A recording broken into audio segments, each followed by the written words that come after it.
अरे राहुल सर, इतना मुस्कुरा काहे रहे हैं? तो देखो, इनकी मुस्कुराहट का रीजन है कि कक्षा 10वीं में जो एक इम्पॉर्टेंट चीज होती है जिसका नाम है थ्योरम्स, वो इन्हें अच्छे से आती है।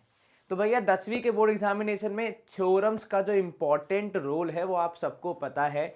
और आज के इस सेशन में हम एक्सप्लोर करेंगे बहुत इंपॉर्टेंट थ्योरम्स हमारे क्लास 10th बोर्ड एग्जामिनेशंस की, और देखेंगे उनके प्रूफ। स्वागत है आपका माइंड ब्रेन्स पे। मैं हूं आपका maths mentor Rahul. Good morning, good afternoon, good evening, whenever you are enjoying this session students. Mind Brains एक ऐसा प्लेटफॉर्म है जो कि आपको किंडरगार्टन से लेकर 12th तक का सारा एजुकेशन प्रोवाइड कराता है, वो भी एब्सोल्युटली फ्री ऑफ कॉस्ट। तो जैसा कि सेशन की स्टार्टिंग में इनकी मुस्कुराहट का राज मैंने आपको बताया था, और मैं ये चाहता हूं कि इनकी ये मुस्कुराहट, ये खुशी आप तक भी पहुंचे।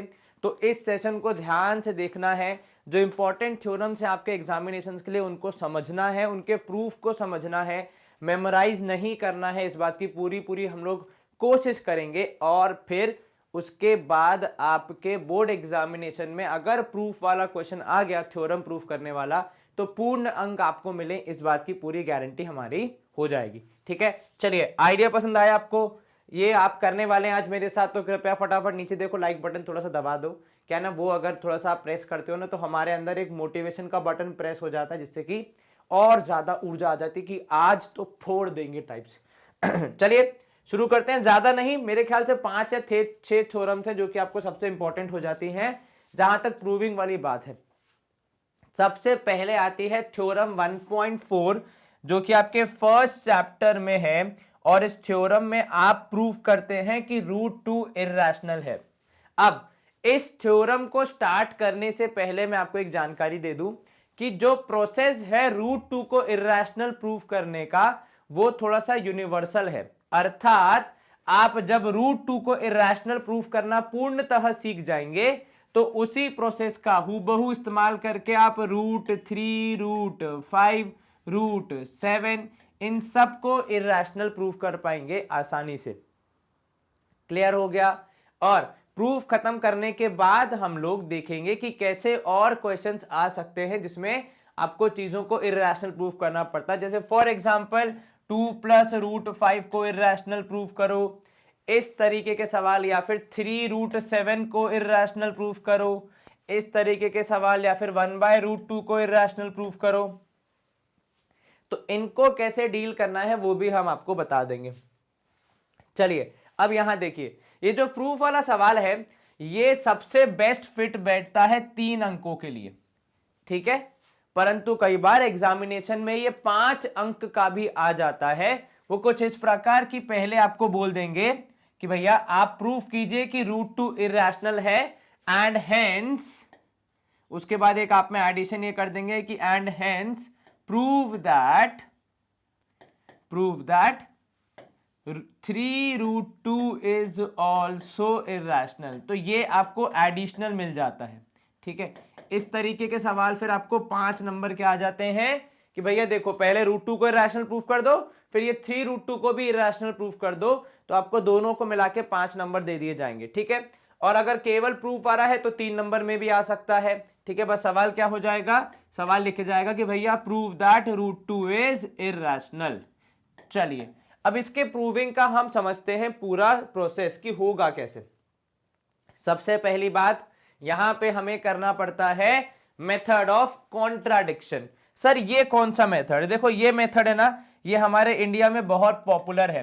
ठीक है, तो इसमें हम यूज करते हैं मेथड ऑफ कॉन्ट्राडिक्शन। अब जरा मैं आपको ये थोड़ा मेथड एग्जांपल के तौर पे समझाता हूं, जो कि बहुत बार होता है। ठीक है, कॉन्ट्राडिक्शन, अंग्रेजी अपनी थोड़ी कमजोर है, स्वाति मैडम से ट्यूशन ले रहे हैं अपन, पर देखो क्या होता है। अब देखो इसमें क्या होता है, मान लो आप अपने स्कूल के एग्जामिनेशन के रिजल्ट आपको मिले, ठीक है, और किसी कारणवश आपका स्कोर थोड़ा सा कम आया। अब आपके मन में पहला विचार क्या आएगा कि यदि मैं घर जाके ये मार्क्स बताऊंगा तो मेरे घर वाले मुझे कुछ बोलेंगे, डांटेंगे, हो सकता है कि थोड़ा बहुत किसी का हाथ भी उठ जाए। जैसे भगवान ना करे ऐसा कुछ हो, किसी भी बच्चे को मारना गलत बात होती है, ऐसा मेरा भी मानना है कि नहीं, और बच्चे का भी बदतमीजी करना गलत बात होती है, दोनों चीजें ध्यान रखना। चलो, ज्ञान अपन का खत्म हो गया, तो अपन कह रहे हैं कि अपन घर पहुंचे। ठीक है, घर पहुंचे तो अपन ने नंबर बताए तो अपन ने सोचा कि आज तो मम्मी या तो खाना नहीं देंगी या डांटेंगी या मोबाइल ले लेंगी, इस तरीके का कुछ होगा। लेकिन उन्होंने उल्टा ये कहा कि अरे बहुत बढ़िया स्कोर है, इसी बात पे चलो तुम्हें आईफोन 14 दिलाते हैं, चलो आज पिक्चर देखने जाते हैं, चलो आज रेस्टोरेंट में तुम्हारे मनपसंद का खाना खाते हैं, थोड़ी शॉपिंग भी करके आते हैं, पढ़ाई वढ़ाई का क्या है, होती रहती है। अब जैसे ही मैं ये सेंटेंसेस सुनूंगा मेरे अंदर एक आत्मगिलानी की लहर उठेगी, अर्थात मुझे खुद से अंदर से लगेगा कि यार मैंने थोड़ा सा कम परफॉर्म किया है इस बार, और शायद मेरे घर वाले, तब आपको होता है ना गिल्ट फैक्टर आपके अंदर आ जाता है, भारी भारी अंग्रेजी वर्ड, तो गिल्ट फैक्टर आ जाता है और आप क्या सोचते हो कि यार अगली बार मैं ज़्यादा अच्छी मेहनत करूंगा, मेरे घर वाले मुझसे इतना प्यार करते हैं, इतने मेरे लिए सैक्रिफाइसेस करते हैं, तो क्यों ना मैं भी उनको खुश करने के लिए अच्छी परफॉर्मेंस देके बढ़िया अंक लेके आऊं।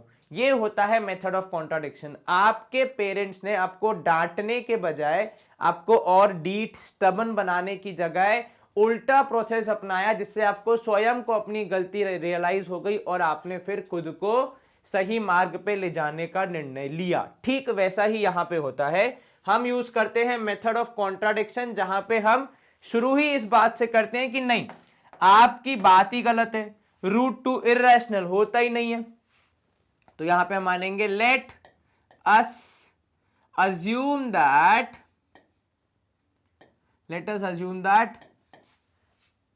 Root two is an rational number. ठीक है, इज अ रैशनल नंबर। हम ये अज्यूम कर रहे हैं कि रूट टू एक इर्रेशनल नंबर है। अब देखो प्रोसेस क्या होगा, हम इसको रूट टू को अज्यूम कर लेंगे क्या कि ये एक इर्रेशनल नंबर है, एक रैशनल नंबर है, ठीक है, और इसीलिए ये रैशनल नंबर होने की सारी कंडीशंस को फुलफिल करेगा, और अगर नहीं करेगा तो फिर ऑब्वियस सी बात है, मतलब हमने जो सोचा था वो गलत हो जाएगा। ठीक है, अब यहां देखो हमने अज्यूम किया, लेकिन हमने ये अंग्रेजी में कहा। अब रूट टू बोलेगा कि इंग्लिश में तो कोई भी कुछ भी बोल के चले जाता है, भाषण क्या दे रहे हो, मुझे मैथमेटिकली लिखो ना कि मैं रैशनल नहीं हूं, मैं रैशनल हूं। तो देखो रैशनल होने का सबसे बड़ा सवाल होता है, सबसे बड़ा जो वो होता है ना पैमाना या फिर सर्टिफिकेट, वो होता है कि रैशनल नंबर की परिभाषा होती है a number which can be express in the form of p by q और a by b। तो यहां पे हमने लिखा कि therefore root two is equal to a by b। क्या ये क्लियर हो गया जी? लेकिन ये इकलौती कंडीशन थोड़ी है, इसके अलावा कौन सी कंडीशन होती है कि भैया b is not equal to 0, उसके बाद a comma b belong to integer family, और तीसरी एंड इंपॉर्टेंट कंडीशन कि a और b दोनों को प्राइम है। क्या है? को प्राइम। ये इंपॉर्टेंट कंडीशन, और यही इंपॉर्टेंट कंडीशन इस सवाल में थोड़ी सी इंपॉर्टेंट कैसे हो जाती है, मतलब सॉल्विंग में इसी का सबसे बड़ा रोल रहता है। ठीक है सर, को प्राइम का मतलब क्या होगा, तो भैया वो भी हम बता देते हैं। को प्राइम का मतलब होता है no common factor except one. ठीक है, no common factor except one. One के अलावा कोई और कॉमन फैक्टर नहीं हो सकता, क्योंकि वन तो हर जगह पे कॉमन हो ही सकता है। ठीक है, अब आपको क्या करना है, एग्जाम में ऐसे एरो बना के लिखना नहीं है। ठीक है, ये जो मैंने ब्लैक कलर से लिखा है सेंटेंस ऊपर, ये सिर्फ आपकी अंडरस्टैंडिंग के लिए ही, एग्जाम का पार्ट नहीं होगा। हमारे एग्जाम में अगर प्रूफ आता है तो उसका सॉल्यूशन का पार्ट ये सेंटेंस नहीं होगा, सिर्फ हमारी समझने के लिए है। ठीक है, चलिए अब आगे देखिए। अब यहां पे ठीक है आपने इसको लिख दिया कि ये रैशनल है, लेकिन अब हमारे दिमाग में हमेशा से रूट जो है वो एक इरैशनल होने का साइन रहा है ना। जब भी हम रूट के साथ कोई ऐसा नंबर देखते हैं जिसका स्क्वायर रूट नहीं हो सकता, हमारे मन में पहला विचार क्या आता है, ए इरैशनल होगा ये, है कि नहीं?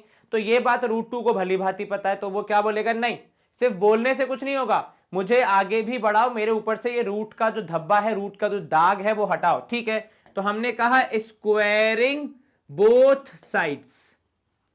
ठीक है, दोनों साइड्स को हमने स्क्वायर कर दिया, तो अब हमें क्या मिलेगा, तो सर यहां पे जब हम दोनों साइड्स का स्क्वायर कर देंगे तो हमें यहां पे मिलेगा रूट टू का स्क्वायर इज 2, 1 का स्क्वायर इज 1, इधर आ जाएगा ए स्क्वायर अपॉन बी स्क्वायर।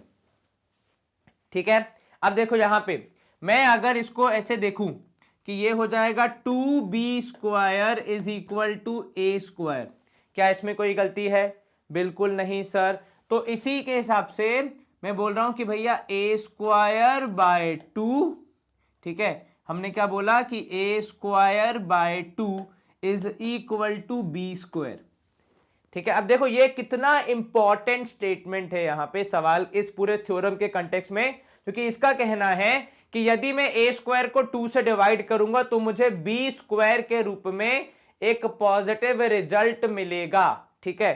और इसका सीधा सीधा मतलब होता है कि ए स्क्वायर 2 से पूर्णतः डिवाइड हो रहा है, तभी कुछ पॉजिटिव आंसर के रूप में आंसर मिल रहा है। फॉर एग्जाम्पल यदि मैं 36 को 2 से डिवाइड करूं, डिवाइड होगा जी सर 18 मिल रहा है, तो भैया डिवाइड होगा तो नंबर पॉजिटिव और एकदम सही, तब कहते हैं ना नेचुरल नंबर के फॉर्म में तभी आता है जब आपका डिवीजन पूर्णतः कंप्लीट हो रहा हो। तो ये स्टेटमेंट बेसिकली हमें बता रहा है, ये स्टेटमेंट बेसिकली हमें बता रहा है कि भैया a square is divisible by b is divisible by 2, ठीक है। तो यहां पे हम क्या लिखेंगे, अब थोड़ा सा यहां पार्टीशन कर देते हैं ताकि लिखने में दिक्कत ना आए। ऊपर का सेंटेंस ऊपर ही रहेगा, उसके पूरे आंसर से कोई कनेक्शन नहीं है। तो यहां पे हम लिख रहे हैं भैया कि a square is divisible by 2, ठीक है, डिविजिबल बाय 2। अब आपने पढ़ा है पहले ही चैप्टर में, इसी चैप्टर में इस थ्योरम के ठीक पहले एक कॉन्सेप्ट जो कि कहता है कि यदि किसी नंबर का स्क्वायर किसी दूसरे नंबर से डिविजिबल है तो वो भी नंबर डिविजिबल होगा। Therefore A is also divisible by 2, ठीक है ना, डिविजिबल बाय 2। ये हमने कहां से पढ़ा है, ये हमने थ्योरम 1.3 से पढ़ा है, जिसका स्टेटमेंट मैं आपको अगर याद दिलाऊं तो वो स्टेटमेंट कहता है कि भैया यदि p square is divisible bye a तो p would be divisible by a। यहां पे a स्क्वायर है और 2 है, तो यदि a square is divisible by 2, a is also divisible by 2। इसी सेंटेंस को लिखने का तरीका हो सकता है कि देखो यहां पे इसी सेंटेंस को लिखने का तरीका हो सकता है कि 2 इज अ फैक्टर ऑफ ए। एक काम करता हूं इसको, क्योंकि इंपॉर्टेंट स्टेटमेंट है, थोड़ा अलग कलर से लिखता हूं, ठीक है। या फिर एक काम करते हैं इसको डब्बा में डाल देते हैं, एक ही बात। अब लिख लिया है तो क्यों इरेज करना। तो ये लिखा मैंने 2 इज अ फैक्टर ऑफ ए। देखो मुझे पता है थोड़ा स्लो चल रहा है, पर अगर समझ में आ जाएगा ना आपको तो आपके 2 से 3 नंबर पक्के हो जाएंगे। तो ध्यान रखना क्या लिखा मैंने, 2 इज अ फैक्टर ऑफ ए। अब ये जो मैंने अंग्रेजी में लिखा था कौन सा स्टेटमेंट कि a is also divisible by 2, ये तो भैया अंग्रेजी में लिखा था हमने, और गणित की चल रही है यहाँ पे क्लास, तो हम क्या लिखेंगे यहाँ पे, now a is divisible by 2, अर्थात a को 2 से डिवाइड करने पे कुछ आंसर मिलता है c, ठीक है। क्योंकि डिविजिबल बाय 2 का मतलब है डिवाइड करने पे डिवीजन पूर्ण हो जाएगा, कुछ ना कुछ आंसर मिलेगा ही मिलेगा। तो a by 2 is equal to c लिखा हमने, ठीक है। अब क्योंकि हमारी परंपरा रही है कि जब भी कुछ फ्रैक्शन मिलता है हम स्क्वायर कर देते हैं, तो यहां पे भी हम क्या करेंगे, स्क्वायर कर देंगे। तो हमें क्या मिलेगा स्क्वायर करने पे, तो हमने लिखा है यहां पे मोटे वाले पेन से, अरे मोटे वाले पेन आ जाओ मेरे भाई। तो हम यहां पे लिखेंगे कि squaring both sides, squaring both sides we get, देखो वी गेट नहीं भी लिखोगे तो भी चलेगा, पर ये थोड़ा कंप्लीट सेंटेंस सेंस बनाता है, ठीक है। यहां भी हमें लिखना चाहिए वी गेट, ठीक है। अब यहां पे आ गए हम, कहां पे आ गए, स्क्वायरिंग करने पे। तो स्क्वायरिंग करने पे a square by 4 is equal to c square, या ऐसे भी लिख सकते हो कि a square equals to 4c square, ठीक है। अब देखो ए स्क्वायर की एक वैल्यू मुझे पहले से पता है अब अगर अंग्रेजी की हम बात करें तो ए बी सी पड़ोसी हैं, तो जो बी होगा वो यहां पे क्या बोलेगा, भैया मुझे भी तो अपने पड़ोसी सी से मिलना है, ए तुम अकेले कैसे मिल रहे हो। तो उन्होंने कहा ठीक है भैया, नोबिता डोरेमोन वाली कहानी हो जाती कि भैया मुझे भी मिलना है, तो ये हो जाएगा 1, ठीक है। तो हम यहां पे लिखेंगे substituting value of A square, ठीक है, from value of A square from first, तो हमने यहां पे 1 लिख दिया, फ्रॉम 1, ठीक है। क्या मिलेगा हमें, देखो ध्यान से देखो, ए स्क्वायर की वैल्यू हमने क्या बोली है 2b स्क्वायर, तो यहां पे हमें जो रिजल्ट मिलेगा वो कुछ ऐसा होगा कि भैया 2b² is equal to 4c²। क्या कोई आपत्ति? बिल्कुल नहीं सर। अब देखो 2b² इक्वल टू 4c² मिल गया। मैं अब एक्स्ट्रा स्पेस ले लेता हूं, तो जहां पे मैंने छोड़ा था, मैंने कहां पे छोड़ा था? मैंने छोड़ा था भैया 2b² is equal to 4c²। तो b² जो होगा वो डिवाइड हो जाएगा 4 से, तो यहां मिलेगा c²। 2 और 4 कैंसल, b²/2 होगा इक्वल टू c²। अब यहां समझना, b² को 2 से डिवाइड करने पे c² के रूप में एक उत्तर मिल रहा है। मतलब b² is divisible by 2। Divisible by what? Divisible by 2। ठीक है, अब हम क्या बोलेंगे यहां पे? Therefore b is also divisible by 2। ये हमें कहां से मालूम चला? सर हमने अभी थोड़ी देर पहले डिस्कस किया था थ्योरम 1.3, जो ये कहती है कि भैया यदि p² डिविजिबल है किसी एक नंबर से तो उसका स्क्वायर रूट अर्थात p भी डिविजिबल होगा उसी नंबर से। ठीक है, अब इसी सेंटेंस को हम ऐसे भी लिख सकते हैं कि ऑल्सो, क्योंकि भैया डिविजिबल है मतलब b is a factor of sorry क्या बोल रहा था मैं कि भैया इसी को उल्टा लिखे तो 2 is a factor of b। अब ये भी जाएगा हरे वाले डब्बे में, क्योंकि भैया ये भी इंपॉर्टेंट सेंटेंस हमें मिला है। ठीक है ये देखो, आप जरा अपना पूरा ध्यान केंद्रित करो हमारे दो हरे डब्बों पे। पहला हरा डब्बा कह रहा है 2 is a factor of a। ठीक है, दूसरा हरा डब्बा कह रहा है 2 is a factor of b। तो अब यहां पे हम क्या करेंगे? यहां पे हम अपने जो थ्योरम के प्रूफ उसके अंतिम पार्ट पे आ गए, बिल्कुल लास्ट पार्ट है देखो है ना। तो यहां पे हम बोलेंगे कि वी नो दैट, हमें पता है कि 2 इज अ, देखो मैं यहां पे क्या लिख रहा हूं, कॉमन फैक्टर। ध्यान रखना भैया मैंने क्या बोल दिया, common factor of whom? A and B। अब मुझे कैसे पता? भैया मुझे तो घर से कुछ नहीं पता था, मैं तो सामान्य तरीके से सॉल्व कर रहा था कि भैया इरेशनल हो तो रैशनल बना दिया, आपको पूरी कहानी आपको पूर्ण करनी है। तो यहां देखो हमने सब कुछ सही किया, लेकिन हमारे सॉल्व करते करते हमें क्या रिजल्ट मिले कि 2 is a factor of A, और दूसरा रिजल्ट मिला कि 2 is a factor of B।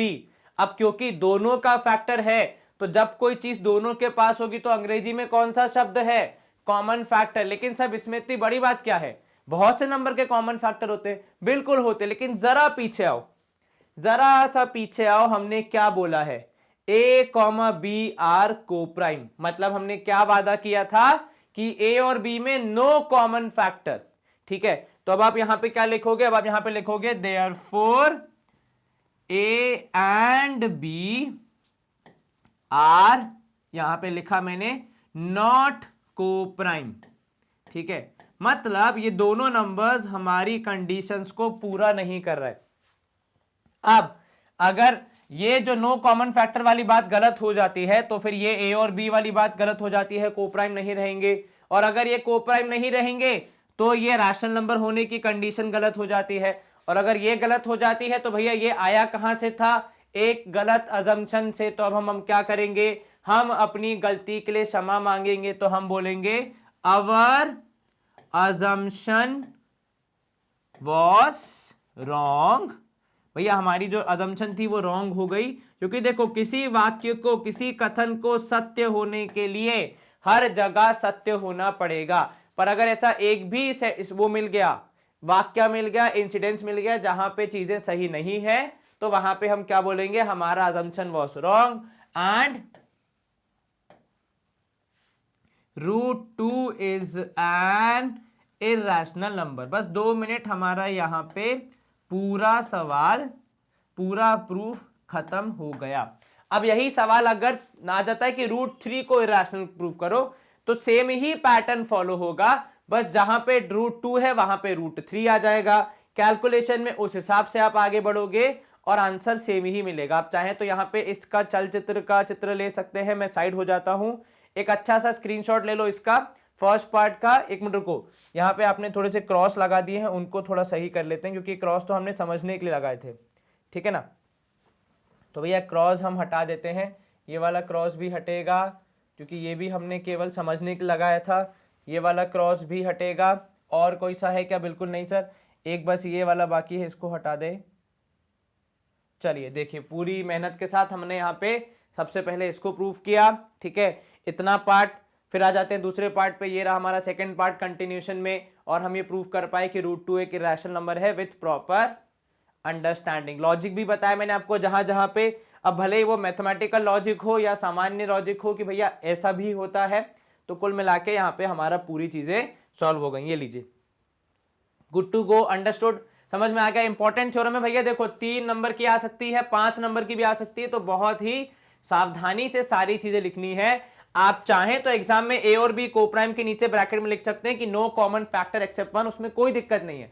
पर हाँ, जैसे मैंने एरो बना के लिखा है वैसे अलग से मत हाईलाइट करके लिखना, वो थोड़ा क्या एग्जाम के लिहाज से गंदा लगता है। अपन तो क्या अंडरस्टैंडिंग के हिसाब से लिख रहे हैं। वैसे मैंने कोशिश पूरी की है कि अगर एग्जाम में जैसे अगर मैं सॉल्व करता तो किस तरीके से, किस अप्रोच से लिखता, कहां पे क्या चीजें बताता, क्या नहीं, कहां पे रीजन दिए, कहां पे नहीं, वो सब आपको मैंने यहाँ पे अच्छे से बता दिए, ठीक है। एक और बार अगर देखना चाहें आप दूसरे पार्ट को भी, तो ये देखिए, अगर √3 को प्रूफ करने को बोलते तो जहां 2 है वहां 3 होता, और जहां 4 है वहां ऑटोमेटिकली 9 आ गया होता। आपको टेंशन लेने की जरूरत नहीं है, चीजें सॉल्व हो जाएंगी, आप खुद भी ट्राई कर सकते हैं। √2, √3, √5, √7 किसी को भी इरेशनल प्रूफ करना हो, प्रोसेस पूरा सेम रहता है, बस आपको यहाँ पे कंटिन्यू करना है इसी तरीके से, बस वैल्यू चेंज हो जाती है, ठीक है। गुड टू गो, क्लियर हो गया। चलिए, हमारी यहाँ पे ये वाली थ्योरम खत्म हो गई, हम इसको भी क्लीन कर देते हैं क्योंकि ये आगे भी काम आएगा। चलो वापस आ जाते हैं हमारे चैप्टर की तरफ। थ्योरम 1.4 फर्स्ट चैप्टर की थ्योरम थी इंपॉर्टेंट वाली, वो हमने खत्म कर दी है। अब आ गए हम सीधा 6th चैप्टर पे, क्योंकि आपका सेकेंड चैप्टर है पॉलिनोमियल्स, उसमें कोई थ्योरम नहीं है। थर्ड चैप्टर है आपका लीनियर इक्वेशन, वहां पे भी कोई इंपॉर्टेंट थ्योरम नहीं है। फोर्थ चैप्टर है आपका, sorry, second chapter polynomials, third linear equation, fourth है क्वाड्रेटिक, वहां भी कुछ इंपॉर्टेंट नहीं है। फिफ्थ वाले में आपके पास एपी है, वहां पे भी कुछ ऐसा नहीं है। 6th चैप्टर में आपके पास फिर एक अच्छी थ्योरम आती है जिसको हम बीपीटी भी बोलते हैं। अब ये थ्योरम इंपॉर्टेंट क्यों हो जाती है, देखो उसके 2 बहुत ही अच्छे कारण बताता हूं। कारण नंबर 1 कि एग्जाम में ये नहीं लिखा होता है कि प्रूव बीपीटी थ्योरम, लेकिन हम जब सामान्य बोलचाल में सॉल्व करते समय उसको यूज करते हैं तो बीपीटी ही बोलते हैं। एग्जाम में तो बल्कि आपको स्टेटमेंट दे दिया जाता है जैसे ये लिखा हुआ है, और वही आपको प्रूव करना होता है। अब ये चिंता का विषय क्यों है, क्योंकि कई बार देखो क्या होता है ना, दूसरा वाला जो इसका कन्वर्स है जिसका हम प्रूफ देखेंगे, वो दोनों में से कोई भी पूछ लेते हैं। अब हमें कई बार याद नहीं होता कि भैया स्टेटमेंट क्या था, तो हम क्या करते हैं, हम फिर गलत स्टेटमेंट को अज्यूम करके अपने दिमाग में गलत ही प्रूफ कर देते हैं, जिसके बाद हमारा पूरा काम खराब हो जाता है।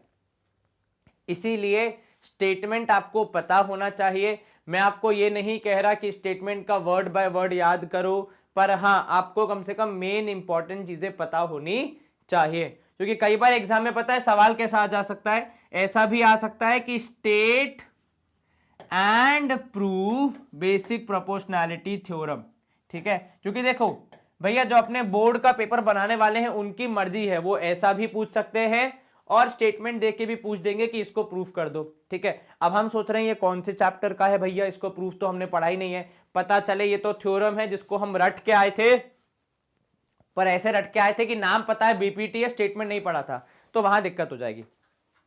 इसलिए ज्यादा इंपॉर्टेंट क्या होगा कि हम अच्छे से स्टेटमेंट को पढ़ें, समझें, उसके बाद प्रूफ करें, ठीक है। चलो यहां पे लिखा है 6.1 में, if a line is drawn, यहां से पढ़ना भैया, if a line is drawn parallel to one side of a triangle, ठीक है। मैं पहले इतना काम कर लूं जितना मैंने पढ़ा।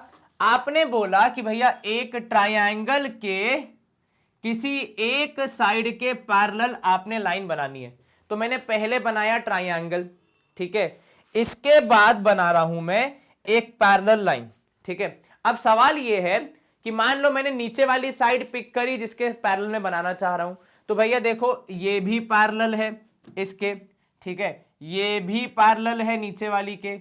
अगर मैं एकदम टिप पे बना दूं वो भी पैरेलल है, अगर मैं बीच में कहीं बना दूं वो भी पैरेलल है। तो अब मुझे आगे क्या चाहिए, मुझे अब आगे क्लैरिटी ये चाहिए कि भैया इनमें से कौन सी वाली की बात कर रहे हो।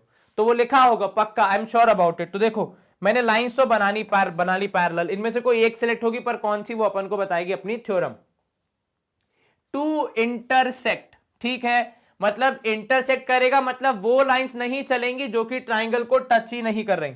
तो इन दैट केस ये हट जाती है और ये ऊपर वाली भी हट जाती है। अब बची ये, ठीक है, to intersect the other two sides in distinct points.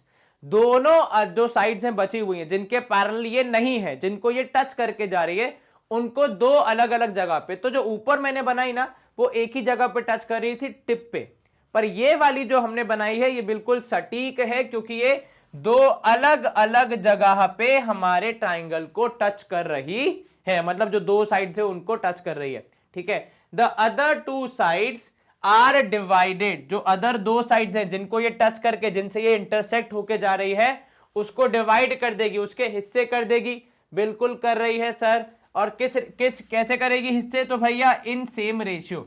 मतलब अगर मैं यहां पे नेमिंग कर दूं ए बी सी, तो ध्यान से सुनना भैया कि क्या कहता है स्टेटमेंट कि DE is parallel to BC such that कि डिवीजन तो हुआ साइड्स का, लेकिन कैसा हुआ कि जो रेशियो है वो सेम है, अर्थात AD upon DB is equal to AE upon EC.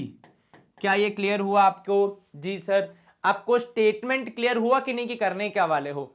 ये मुझे प्रूफ करना है, ठीक है, और वो मुझे दिया है कि DE is parallel to BC, इतना मुझे दिया है और यहां तक मुझे पहुंचना है। सफर मुश्किल नहीं है, अगर एक बार समझ में आ जाए तो आपको क्लियर हो गया, स्टेटमेंट समझ आ गया। स्टेटमेंट अगर आप याद कर लोगे तो बहुत बढ़िया, नहीं याद करोगे तो भाई कोई दिक्कत नहीं। देखो वर्ड टू वर्ड तो मुझे भी याद नहीं है, कोई मुझसे बीपीटी पूछ लेगा तो मैं थोड़ा सा अपना ही वर्जन बताऊंगा, पर मैं इतना श्योर कर लूंगा कि ये पैरेलल वाली बात बोल दूं, intersect at two distinct points वाली बात बोल दूं, डिवाइड इन सेम रेशियो वाली बात बोल दूं। जो मेन इंपॉर्टेंट बात है, जो शब्द हैं, वो हमारे स्टेटमेंट में आने चाहिए, ठीक है। तो आपसे अनुरोध है कृपया स्टेटमेंट को अच्छे से पढ़ के थॉरोली उसके बाद ही अपने थ्योरम के प्रूफ को आगे बढ़ाएं, ठीक है। चलिए प्रूफ करें इसका स्टार्ट अपन। मुझे डायग्राम दोबारा बनाना पड़ेगा, सब कुछ अच्छे से लिखना पड़ेगा, तो मैं स्क्रीन कर रहा हूं क्लियर, और हम देखेंगे अब इसका प्रूफ कैसे होगा।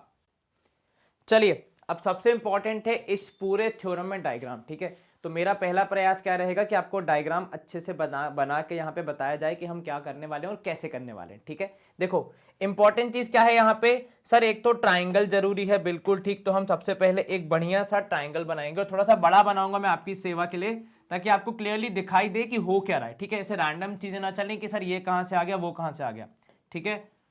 और रंगों का भी उपयोग होगा, भले ही टाइम लग जाए पर समझ में आना चाहिए, ये इंपॉर्टेंट है अपने लिए, आपको भी पता है ना। चलो ये अपना ट्राइंगल बन गया, ये बन गया अपनी line parallel to the side. तो मैंने इसको किसके पैरेलल बनाया है? मैंने इसको बनाया है अपनी नीचे वाली जो ये है ना साइड, इसके पैरेलल, ठीक है। इनकी नेमिंग कर देते हैं, तो इसका नाम हो गया भैया देखो ए, इधर हो गया ट्राइंगल बी, ये हो गया सी, ये हो गया डी, और ये हो गया ई, ठीक है। ये क्लियर हो गया? जी सर। तो अब यहां पे हम सबसे पहले लिख रहे हैं कि हमें सवाल में गिवन क्या क्या है। तो हमने लिखा गिवन में given a triangle A B C with AD with DE parallel to BC। देखो जिस सवाल में गिवन में कम चीजें होती है ना, उसमें फिर अपन को लिखना थोड़ा ज्यादा पड़ता है, तो यहां पे वही होगा। गिवन में खाली इतना ही है, DE is parallel to BC, और कुछ नहीं दिया है हमें, ठीक है। टू प्रूफ में हम क्या देखेंगे अब? तो भैया टू प्रूफ को मैं अलग से हाईलाइट कर देता हूं। तो टू प्रूफ में यहां लिखा होगा, टू प्रूफ होगा कि AD upon DB is equal to AE upon EC। क्या ये क्लियर है? कहीं कोई आपत्ति? बिल्कुल नहीं सर। तो AD upon DB is equal to AE upon EC यहां पे आपको मिल रहा है। अब इसके बाद आता है यहां पे रोल कंस्ट्रक्शंस का, ठीक है। तो हमें यहां पे करने पड़ेंगे कुछ छोटे मोटे कंस्ट्रक्शंस, ठीक है। तो सबसे पहले हम यहां पे देखो क्या कंस्ट्रक्ट कर रहे हैं, आपको ध्यान रखना है। मैंने ड्रॉ किया है DN, ठीक है। अगर मैं इसको स्ट्रेट की जगह एक डॉटेड लाइन में बनाऊं तो ज्यादा बेहतर है, ठीक है। और इसकी खूबी क्या है, ये भैया है पैरेलल, परपेंडिकुलर, माफ कीजिएगा, तो DN, ठीक है। और दूसरा हम बना रहे हैं इस तरफ, एक काम करते हैं आपकी सुविधा के लिए रंग अलग कर देते हैं, तो इस तरफ अपन बना रहे हैं EM which is perpendicular to this side, ठीक है। थोड़ा समय ले रहा हूं मैं, मुझे पता है, लेकिन अगर आपने एक बार मेरे साथ यहां बैठ के ये प्रूफ कर लिया, फिर आपको एग्जाम तक इस प्रूफ में कोई आवश्यकता नहीं पड़ेगी कुछ भी करने की। दूसरी चीज हम क्या कर रहे हैं, हम कर रहे हैं यहां पे ज्वाइन E to B, ठीक है, और एक दूसरी ज्वाइनिंग हो रही है D to C, ठीक है। रंग हम एक काम करते हैं, जो यूज किया है वही यूज करेंगे, क्या अलग अलग कलर यूज करने पे इंसान कंफ्यूज ही हो जाता है। ये रहा आपका D to C, ठीक है। अब हम इनको लिख लेते हैं भैया, क्योंकि कंस्ट्रक्शन आपने किया तो लिखना भी पड़ेगा। तो कंस्ट्रक्शन में हमारे पास जाएगा, सबसे पहले आप करोगे draw DN perpendicular to AE, ठीक है। AE लिख दो या AC लिख दो, ज्यादा बेहतर है। तो draw DN perpendicular to AC, क्योंकि वो AC पे रहने वाले सारे ट्राइंगल्स के काम आएगी, ठीक है। और दूसरा आपने लिखा यहां पे कॉमा लगा के, दूसरा आपने लिखा EM which is perpendicular to AB। यहां पे मैंने M नहीं लिखा है तो मैं अभी M लिख देता हूं, ये क्लियर है, ठीक है। और साथ में मैंने क्या किया है, जॉइन E to D, ध्यान से देखिए अपन ने ये किया था, है ना, जॉइन E to B, माफ कीजिएगा D नहीं, E to B, एंड दूसरा क्या, D to C। तो ये ज्वाइनिंग भी हो गई। देखो ये ज्वाइनिंग वाली बात अपन ने आपको बता दी, तो इतनी कंस्ट्रक्शन अपन ने करी है। अब इतना सारा निर्माण किया है तो मतलब कुछ ना कुछ प्रूविंग में भी होगा ही होगा, ठीक है। चलिए, जितना मैंने अब तक लिखा है उतना अगर किसी को कॉपी करना है या स्क्रीनशॉट लेना है तो एक बार मैं साइड हो जाता हूं। ये मैं चीजें हटा रहा हूं, गिवन हटा रहा हूं, टू प्रूव हटा रहा हूं, कंस्ट्रक्शन हटा रहा हूं, ठीक है। क्लियर हो गया ये, ठीक है सर। चलिए अब आ जाते हैं अपने मेन सॉल्यूशन की तरफ, ठीक है। तो गिवन लिख दिया, कंस्ट्रक्शन, सब कुछ लिख दिया अपन ने, ठीक है। अब आ जाते हैं किसकी तरफ, अपने सॉल्यूशन की तरफ। तो यहां पे आ जाओ, प्रूफ। जरा ध्यान देना मैं किस ट्राइंगल की बात कर रहा हूं, इन ट्राइंगल ADE, ठीक है। मेरा मन कर रहा है कि मैं इसका एरिया निकालूं, तो एरिया ऑफ ट्राइंगल ADE बताएगा कोई मुझे?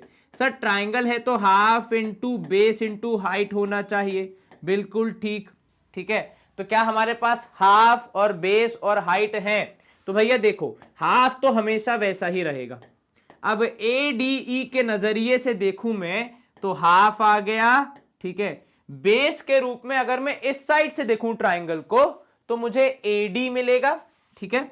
मुझे क्या मिलेगा, मुझे मिलेगा AD। और हाइट के रूप में उसके साथ वाली परपेंडिकुलर जिसका नाम है EM, ठीक है। अभी इसका हम आधा पार्ट करेंगे तब आपको समझ में आएगा कि ये हमने क्यों लिया है, ठीक है। अभी थोड़ा बहाव में चलते रहो, पर आगे जाके आपको समझ में आएगा कि यहां पे चल क्या रहा है, ठीक है। तो ये हो गया AD इंटू EM, क्या ये क्लियर है?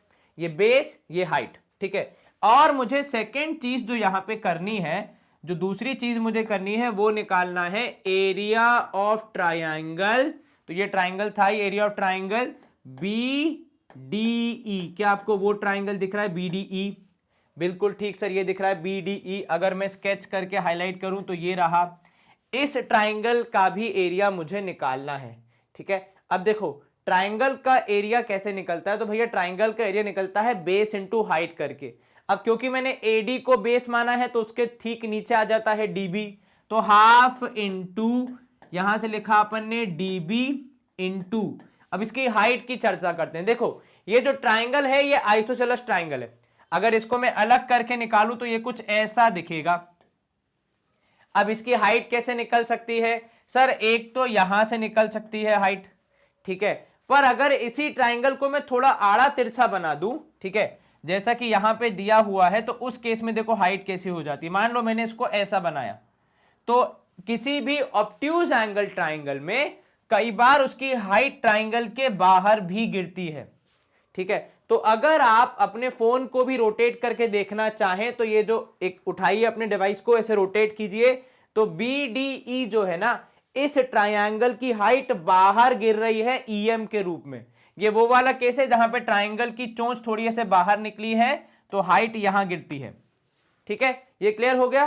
तो यहां पे आपकी इसकी हाइट भी होगी ईएम। ठीक है ये समझ में आ गया।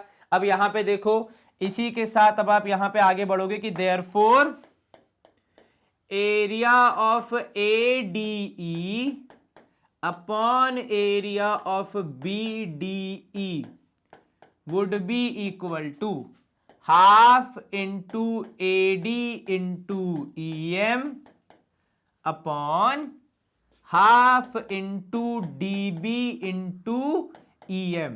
और अब ये होगा कि जब चीजें कैंसल हो जाएंगी, जब चीजें कैंसल हो जाएंगी तो मेरे पास कुल मिला के क्या बचेगा, मेरे पास कुल मिला के बचेगा कि भैया therefore area of ADE upon area of BDE is equal to AD upon DB। तो जो मुझे प्रूव करना है AD upon DB equal to AE upon EC, उसका एक फ्रैक्शन तो मुझे मिल गया। ठीक है, क्या आपको ये समझ में आया? ये क्लियर है पूरा? जी सर। अब इसी को जरा इस तरफ से देखो, अभी तो आप इस तरफ से देख रहे थे तो आपको AD अपॉन DB मिल गया। अब मैं सेम प्रोसेस को जब उस तरफ लेके जाऊंगा तब मुझे क्या मिलेगा, तब मुझे मिलेगा AE अपॉन EC। मैं एक काम करता हूं, पहले तो इस रिजल्ट को अपनी व्हाइट स्क्रीन पे लिख लेता हूं कि हमें मिला है अभी तक क्या मिल गया है, तो हमें मिल गया है area of ADE upon area of BDE is equal to AD upon DB। ठीक है ना। अब वापस आ जाते हैं हमारे वाले पार्ट पे। अब हम क्या कर रहे हैं, उस तरफ से देख रहे हैं, तो मैं इसी को एडिट कर रहा हूं थोड़ा थोड़ा और आपको समझ में आएगा कि क्या चल रहा है। ठीक है, अब यहां पे एरिया ऑफ ADE रहेगा, लेकिन अब की बार इस तरफ से। जब आप इस तरफ से देखोगे तो आपका बेस AD की जगह पता है क्या हो जाएगा, आपका बेस हो जाएगा AE उस तरफ से, और आपका हाइट हो जाएगा, एक मिनट रुको, पहले कि मैं इसको चेंज करूं आपको इसका स्क्रीनशॉट ले लेना चाहिए ताकि आपकी हेल्प हो जाए। ठीक है ना, चलिए यहां तक का एक बार स्क्रीनशॉट ले लीजिए या देख लीजिए, एक बार नोट डाउन कर लीजिए। ठीक है, ये हो गया क्लियर। ठीक है, अब मैं काम करता हूं, इसको इरेज ही करके आपको समझाता हूं। ठीक है, चलिए ये हम वापस से देखने शुरू करें ताकि आप कंफ्यूज ना हो जाएं कि सर ने कहां काटा, किसको काटा, क्यों काटा। ठीक है, चलिए ये देखिए, अब वापस आ जाओ एरिया ऑफ ट्राइंगल ADE पे। तो उतना कर दिया अपन ने, रेशियो लिख दिया, रेशियो को अलग से साइड में भी लिख दिया। अब वापस आ जाओ ADE पे, लेकिन अब की बार उस तरफ से। तो हम क्या बोलेंगे, हम बोलेंगे भैया area of ADE is equal to half into, अब की बार बेस ले रहा हूं मैं AE। अब जब बेस चेंज होगा, देखने का नजरिया चेंज होगा, तो हाइट भी चेंज हो जाएगी DN, क्योंकि हाइट वही रहती है भैया, जो बेस रहता है उसी के परपेंडिकुलर वाली रहती है। ये नहीं कि बेस ले लिया AE तो हाइट ले ली EM, ना, वो गलत हो जाता है। जो बेस है उसी के परपेंडिकुलर वाली जो दूरी होती है उसको हम हाइट के रूप में लेते हैं। ठीक है, और यहां पे फिर आएगा एरिया ऑफ CDE। अब की बार CD जो नीचे वाला ट्राइंगल है, कहां से बन रहा है, तो देखो यहां से, सेम ही कंडीशन है, वही ट्राइंगल है, बेस हो जाएगा कितना, तो सर बेस हो जाएगा CE और हाइट हो जाएगी आपकी बाहर गिरने वाली, दैट इज फिर से DN।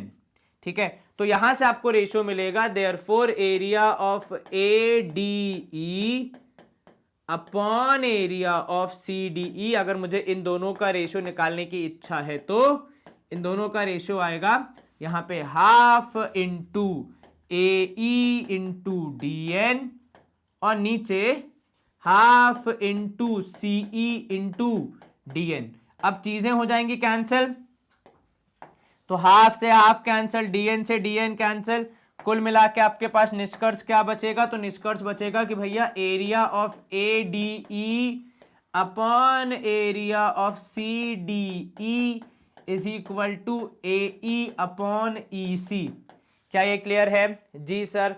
एक रिजल्ट क्या मिला था कि area of ADE upon area of BDE is equals to AD upon DB। देखो ये लिखा है, मैं वो भी लिख देता हूं। ठीक है, तो यहां से हमें एक और चीज क्या मिली है, area of ADE upon area of CDE is equal to कितना सर, ऊपर आएगा AE अपॉन EC। चलिए ये रिजल्ट आपको यहां से मिल गया। अब देखो हमने दोनों को रेशियो में तो ले आए, लेकिन अब हमें इन दोनों को बराबर भी प्रूव करना है। जरा ध्यान से इनको ऑब्जर्व करो। सर दोनों का न्यूमरेटर तो अगर हम देखें तो बेसिकली अगर हम इनके इस तरफ वाले ऑप्शंस को बराबर प्रूव कर देंगे तो वो दोनों भी बराबर प्रूव हो जाएंगे। बिल्कुल सही कहा आपने। तो ADE दोनों का न्यूमरेटर तो सेम है। अब बात आ जाती है डिनोमिनेटर पे, ठीक है। तो अब जो हमारी पूरी मेहनत होगी वो इस बात पे होगी कि कैसे हम CDE और BDE का एरिया बराबर प्रूव कर दें। उसके लिए भी थोड़ी जगह चाहिए, तो मैं फिर से स्क्रीन क्लियर कर रहा हूं। देखो डायग्राम इरेज कर नहीं सकते वरना अंडरस्टैंडिंग नहीं बनेगी, ठीक है। तो अपन ने जो जो इंपॉर्टेंट रिजल्ट थे वो अपन लिखते जा रहे हैं, फिर उसको अपन आगे बढ़ाएंगे। अब यहां समझना, मुझे एक बात बताओ, आपको गिवन में दिया था कि साइड लाइन पैरेलल है। क्या अब तक के जितनी ज्ञान अपन ने आपको सब बताया उसमें कहीं इसका वर्णन हुआ? नहीं हुआ, ठीक है। तो अब मुझे सो लगता है कि भैया अब दिया हुआ था तो कुछ ना कुछ तो यूज होना चाहिए। तो मैंने लिखा now in triangle BDE and triangle CDE we have. जैसे ही मैंने ये दोनों ट्रायंगल के नाम लिखे जिनका एरिया मुझे बराबर प्रूफ करना है, देखो BDE और CDE इन्हीं के बीच में पूरा मामला फंसा है। तो जैसे ही मैंने इन दोनों के नाम लिखे, ठीक है, अब मेरे दिमाग में अगली बात क्या आ रही कि भैया क्या होगा आगे। तो जब मैंने इनके नाम लिखे मैंने एक बात क्या देखी, दोनों के पास DE नाम के रूप में एक साइड है और यही साइड आपकी साइड के पैरेलल भी है ट्राइंगल के। तो मैंने ना पैरेलल वाली साइड अब तक यूज की है ना ये DE का उपयोग किया है। तो अब मैं यहां पे क्या लिख रहा हूं, मैं यहां पे लिख रहा हूं DE इज कॉमन बेस, ठीक है, और साथ में मैंने लिखा कि DE is parallel to BC, ठीक है। अब ये समझना, दो ट्राइंगल सेम बेस पे हैं एंड बिटवीन टू पैरेलल्स हैं। कक्षा 9वीं में इस पे पूरा आपने एक चैप्टर पढ़ा है जो कहता है कि भैया यहां पे क्या कहता है वो कि area of BDE would be equal to area of CDE। और वजह बहुत सिंपल होगी, triangle on same base and between same parallels are equal in area, ठीक है। दो ट्राइंगल जो कि सेम बेस पे हैं और सेम पैरेलल्स के बीच में है, उनका एरिया आपस में बराबर होता है। तो यहां से मैंने क्या निकाला, एक और रिजल्ट की एरिया ऑफ BDE, ठीक है, and would be equal to area of CDE। यहां तक हम पहुंच चुके हैं, ठीक है ना। तो जो भी इंपॉर्टेंट रिजल्ट थे वो हमने यहां पे लिख दी। अब यहां समझना, इतना हो गया, ठीक है। तो triangles on same base and between same parallels are equal area. आप चाहो तो इसको ऐसे भी लिख सकते हो कि यहां पे लिखोगे इसके बाद कि वी नो दैट, देखो लिखने के अपने अपने तरीके होते, ठीक है। We know that triangles on same base, ये ट्राइंगल का साइन बनाया है, ऐसा बनाना चलता है, शब्दों में लिख दोगे तो भी कोई दिक्कत नहीं। Triangles on same base and between same parallels are equal in area. क्या ये क्लियर है? जी बिल्कुल। यहां पे क्या लिखा है, triangles on same base and between same area are equal, therefore area of BDE, वही जो मैंने लिखा था बस थोड़ा अच्छे तरीके से लिखते हुए, equals to area of CDE। अब यहां समझना, मैं नोटबुक में अपने थोड़ा ऊपर गया, ठीक है, जहां पे मैंने ये वाला रिजल्ट निकाला है वहां पे आगे लिखा मैंने 1, ठीक है, जहां पे मैंने ये निकाला है वहां पे लिखा मैंने 2, और जहां पे मैंने ये निकाला है वहां पे लिखा मैंने 3, ठीक है। अलग से आप अपने नोटबुक में नोट डाउन नहीं करेंगे, आप तो फ्लो में ही चल रहे हैं, समझिएगा, ठीक है। ये सब एक एक फ्लो में चल रहा है, पहले पहला वाला स्टेप हुआ, फिर उसी के नीचे दूसरा, फिर उसी के नीचे तीसरा, ठीक है। जहां पे आपने ये लिखा है वहां पे ऐसे आगे जाके 3 लिख दो। अब क्या होगा, अब राहुल सर स्क्रीन को क्लियर करेंगे, उसके पहले यदि किसी को चलचित्र का चित्र लेना हो तो देख लो, ये कक्षा 9वीं का कॉन्सेप्ट है भैया, देख लो। पढ़ रहे हो 10वीं में, पर 9th भी काम आती है, ठीक है, ध्यान रखना एकदम।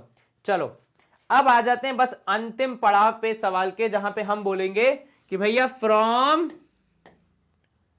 1, 2 एंड 3 वी गेट। अब जरा वापस आ जाओ जहां पे मैंने ये चीजें लिखी थी।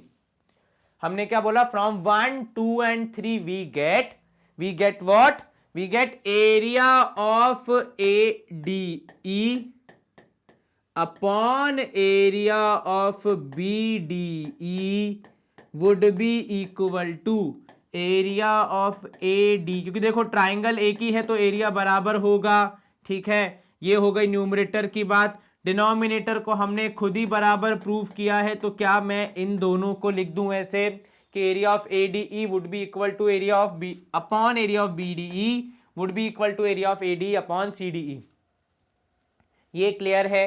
ये 1, 2, 3 से क्यों आया? क्योंकि देखो अकेले 1 और 2 के बस की बात नहीं थी, दोनों का न्यूमरेटर बराबर था, वो हमें पता था, लेकिन डिनोमिनेटर बराबर करना बाकी था, इसलिए उसके बराबर होने के बाद ही हमने ये निष्कर्ष निकाला है। अब क्योंकि ये दोनों रेशियो बराबर हैं, तो इनके जो रिजल्टेंट रेशियो थे, दैट इज यहां पे जो AD था जिसके नीचे DB था, वो बराबर हो जाएगा AC AE अपॉन AC के, AC AE अपॉन EC के। क्या ये क्लियर है? तो हमारा जो देखो क्या था, डिवाइड इन सेम रेशियो, मतलब ऊपर वाला पार्ट बनाम नीचे वाला part would be equal to इस तरफ का ऊपर वाला पार्ट अपॉन नीचे वाला पार्ट, इसे ही कहते हैं डिवाइडिंग इन सेम रेशियो का लॉजिक। क्या ये क्लियर है? जी सर, कहीं कोई आपत्ति तो नहीं? बिल्कुल नहीं सर। तो यहां पे हम क्या लिखेंगे? हेंस प्रूव्ड, मतलब मुर्गियां सिद्ध हो गई हैं। Is this clear? जी सर। चलिए यहां पे आप कर सकते हैं, चाहिए तो इसका एक बार स्क्रीनशॉट या फिर लिखने के लिए 2 मिनट मुझे पॉज, और हम करेंगे स्क्रीन को clear and we move to our next theorem. चलिए आपका इंपॉर्टेंट वाला थ्योरम 6.1 हमने यहाँ पे खत्म करा दिया। समय लिया उसके लिए हम बहुत बहुत क्षमा प्रार्थी हैं, परंतु आपको पता है कि भैया समय लेके चीजें समझने के बाद अब जब आप खुद से उसको ट्राई करेंगे तो आपको बेहतर तरीके से प्रूफ पूरा समझ आएगा। तो एक निवेदन है मेरा आपसे, जब आप ये पूरा सेशन देख लें, सारी थ्योरम्स कर लें, उसके बाद एक बार खुद से भी थ्योरम्स को सॉल्व करके देखें, ठीक है। चलो यहां पे हम देखते हैं थ्योरम 6.2, जो कि एक दूसरी इंपॉर्टेंट थ्योरम है हमारे पूरे सिलेबस में। हालांकि इसका प्रूफ पहले वाले से थोड़ा आसान है, क्योंकि यहाँ पे अपन को अब थ्योरम 6.1 यूज करने का लाइसेंस मिल जाता है, ठीक है ना। क्योंकि देखो ये 6.2 है, ये हमेशा ध्यान रखना है। कई बार क्या होता है, हम 6.5 को 6.1 में यूज कर सकते हैं, वो गलत हो जाता है। पूरा फ्लो में चलना है भैया। बीपीटी आपने यूज कर ली, बीपीटी आपने प्रूफ कर दी, तो अब आप बीपीटी का उपयोग कर सकते हैं, इस बात का आपको ध्यान रखना है। चलो यहां जो आप पहले देखते हैं हमें दिया क्या गया है, स्टेटमेंट पढ़ते हैं और समझते हैं कि बोल क्या रहा है स्टेटमेंट। तो ये बोल रहे हैं, if a line divides any two sides of a triangle in the same ratio then the line is parallel to third side. अब देखो फर्क क्या है दोनों में, फर्क ये है कि इफ के बाद कौन आ रहा है और देन के बाद कौन आ रहा है। पिछले वाले में थ्योरम 6.1 में था कि इफ पैरेलल दिया है, यदि पैरेलल है एक साइड के, ठीक है, देन सेम रेशियो, ठीक है, then divide in same ratio. ये मैं आपको शॉर्ट में बता रहा हूं, ठीक है, then divide in same ratio.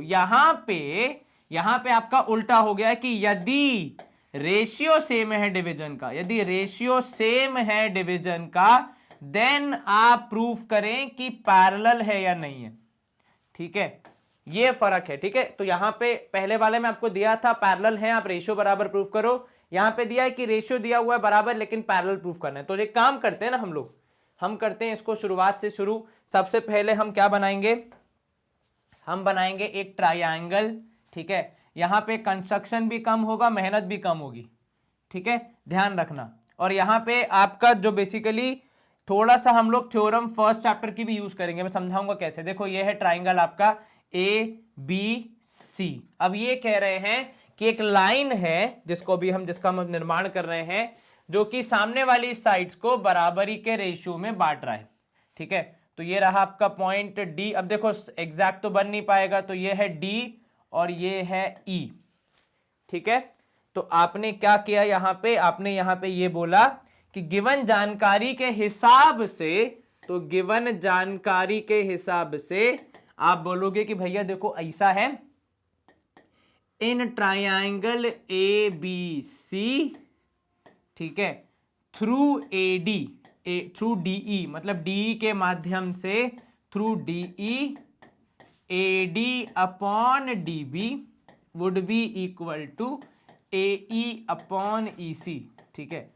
तो अगर आप ये सेंटेंस ना भी लिखना चाहें तो भी कोई दिक्कत नहीं है, आप इसको हटा सकते हैं, आप केवल सीधे लिख सकते हैं, बात बराबर ही होगी कि in triangle ABC A D upon D B, ठीक है, is equal to A E upon E C. ये हम मन से नहीं बोल रहे हैं, ये हम कहां से लाए हैं, देखो यहां पे लिखा है, सेम रेशियो है साइड्स का, डिवीजन का, ठीक है। अब आप क्या प्रूफ करना है आपको, आपने यहां पे टू प्रूफ करना है, आपने टू प्रूफ करना है। मैं ऊपर लिख रहा हूं भैया टू प्रूफ, क्योंकि देखो वो हमेशा रहना चाहिए मेरे हिसाब से। तो टू प्रूफ में हो जाएगा to proof DE is parallel to BC. अब ये क्यों, क्योंकि डीई जो है वो इन दोनों को जोड़ने वाली लाइन है और बीसी का अब तक कहीं नाम नहीं आया, तो बेचारे को कुछ ना कुछ नाम तो मिले, इसलिए हमने लिखा डीई पैरेलल टू बीसी हमें प्रूफ करना है। अब यहां पे आ जाओ कंस्ट्रक्शन की तरफ, ठीक है।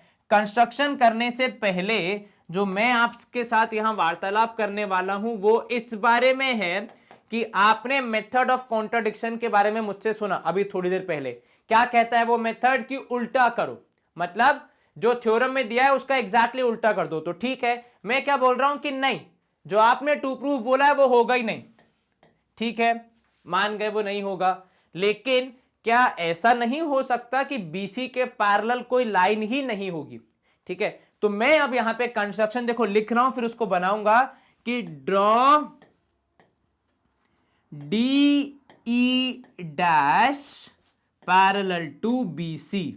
सर ये क्या किया आपने, देखो मैं आपसे क्या बोल रहा हूं, मैं ये बोल रहा हूं कि डीई बीसी के पैरेलल नहीं होगी, पर दुनिया में कोई दूसरी लाइन तो होगी ना जो डीई से शुरू होके अपने बीसी के पैरेलल हो। सर आप बोल क्या रहे हो और बना क्या रहे हो, ये कहां से पैरेलल दिख रही है मेरे भाई, मेरे को तो पता है कि प्रूव हो जाएगा, तभी तो प्रूफ करने को दिया है। मतलब ये जो मैंने इसको बोल दिया है कि ये चीज नहीं होगी, है ना, तो वो तो मैं जानबूझ के बोल रहा हूं ताकि मैं सही रिजल्ट तक पहुंच पाऊं।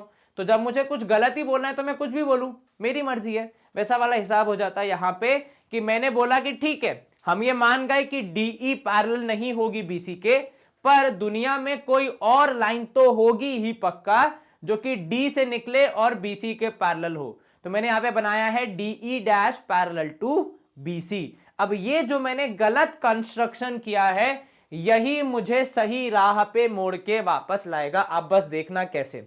ये क्लियर हो गया, गलत कंस्ट्रक्शन हमने क्यों किया है, क्योंकि हमें ये लगता है कि नहीं भैया ये पैरेलल हमें नहीं होगी, ये पैरेलल नहीं होगी, ये पूरा जो स्टेटमेंट है वो गलत जा रहा है, कुछ और होगा। तो कुछ और क्या होगा कि ठीक है रेशियो बराबर हो सकते हैं लेकिन पैरेलल लाइन कोई और होगी, जो आप कह रहे हैं वो तो नहीं होगी, ठीक है। तो यहां पे आप क्या कर रहे हैं, मेथड ऑफ कॉन्ट्राडिक्शन, आप चाहें तो ब्रैकेट में लिख सकते हैं या छोड़ भी सकते हैं, कोई दिक्कत नहीं है, ठीक है। आपके टीचर को समझ आएगा कि आप कॉन्ट्राडिक्ट करने के लिए, खुद ही की बात काटने के लिए ऐसा कुछ कर रहे हैं। अब यहां देखना ध्यान से, इसका प्रूफ कितना आसान हो जाता है बस एक कंस्ट्रक्शन समझने के बाद। जो व्यक्ति यह कंस्ट्रक्शन समझ गया उसके लिए थ्योरम का प्रूफ मक्खन, पर जो नहीं समझा उसके लिए दिक्कत। एक बार फिर से शॉर्ट में समझाता हूं कि मैंने जानबूझकर गलत कंस्ट्रक्शन किया है ताकि वो मुझे सही राह तक लेके जा सके, वरना मैं बिना किसी प्रूफ के तो ये नहीं बोल सकता कि डी पैरेलल टू बीसी होगा। तो मैंने प्रूफ के तौर पे क्या लिया है, मैंने प्रूफ के तौर पे इसका रिवर्स लिया है कि DE is not parallel to BC, और कोई दूसरी ही लाइन है जो कि डी से निकल रही है और उस सामने वाली साइड को एसी को ई डैश पे टच कर रही है, और वो जो लाइन है वो है बीसी के पैरेलल। और जानबूझ के बनाई भी ऐसी है कि आपको दिख जाए कि भैया ऐसा नहीं हो सकता, ठीक है। चलिए अब आ जाते हैं प्रूफ की तरफ। प्रूफ, ठीक है। अब यहां पे हम क्या लिखेंगे, सबसे पहले in triangle A B C, ठीक है, we have D E dash parallel to B C, और ब्रैकेट में क्या लिखोगे, क्या रीजन है ऐसा कहने का, तो बाय कंस्ट्रक्शन, ठीक है। तो DE dash is parallel to BC, ये कहां से आ गया, बाय कंस्ट्रक्शन। अभी थोड़ी देर पहले ही हमने बीपीटी को निपटाया है। वो कहती है कि अगर किसी ट्राइंगल में एक साइड के पैरेलल कोई दूसरी साइड होगी, कोई दूसरी लाइन होगी, तो वो सामने वाली साइड्स को बराबर रेशियो में बांटेगी। तो उसके हिसाब से AD upon DB would be equal to, अब यहां पे देखना AE डैश हो जाएगा ना कि AE, और ये डैश क्यों होगा? क्योंकि सर आपने ही तो DE डैश बनाई है, तो जो बनाया है उसी को यूज करेंगे हम। AE अपॉन EC तो यूज कर नहीं सकते यहां पे, क्योंकि AE वो पैरेलल तो है नहीं, तो जो पैरेलल है उसी को यूज करेंगे। ब्रैकेट में रीजन क्या दोगे? थ्योरम 6.1। क्या ये क्लियर है? जी सर। अब यहां पे देखो, यहां पे हम बोल रहे हैं कि अकॉर्डिंग टू स्टेटमेंट, ठीक है, मतलब जो हमें जानकारी दी गई है उसके हिसाब से। अब हम यहां पे क्या बोल रहे हैं? हम यहां पे बोल रहे हैं कि भैया AD upon DB is equal to AE upon EC। क्या ये मेरा कहना गलत होगा? बिल्कुल नहीं सर। आप कह रहे हैं कि AD upon DB is equal to AE upon EC, यहां नहीं दिख रहा है तो मैं यहां लिख देता हूं कि मैं अब क्या कह रहा हूं आपसे, या आपका स्टेटमेंट क्या कह रहा है कि AD upon DB is equal to AE upon EC। ठीक है, ये क्लियर है? जी सर। तो यहां पे लिखा मैंने इसको फर्स्ट, ठीक है, इसको लिखा मैंने सेकेंड, तो मैं लिख रहा हूं यहां पे from 1 and 2 we get AE dash upon E dash C has to be equal to AE upon EC। अब ये बहुत इंपॉर्टेंट हो जाता है कि AE dash upon E dash C is equal to AE upon EC, और अब इसी की मदद से हम पूरा सवाल यहां पे सॉल्व करेंगे। लेकिन जगह की कमी है तो एक वाइट स्क्रीन अपन के पास है, उसी को यूज करते हैं। तो कहां पहुंचे थे अपन? तो सर आपने लिखा था लास्ट की AE upon EC is equal to AE dash या AE dash upon E dash is equal to AE upon EC। अब जरा यहां समझना, अगर ये दोनों बराबर हैं, ध्यान से सुनना, मैं कह रहा हूं कि अगर ये दोनों बराबर हैं तो आप लिखोगे यहां पे therefore E dash C upon AE dash would be equal to EC upon AE। ये होगा? बिल्कुल सर। जब दो चीजें बराबर है तो उनके अगर दोनों के पास में सेम कर दूंगा एक्शन, दोनों का रेसिप्रोकल कर दूंगा तो दोनों बराबर हो जाएंगे। बिल्कुल ठीक। अब अगर मैं अगला स्टेप देखो क्या करना, बहुत ध्यान से, ठीक है, would be plus 1 would be equal to EC upon AE plus 1।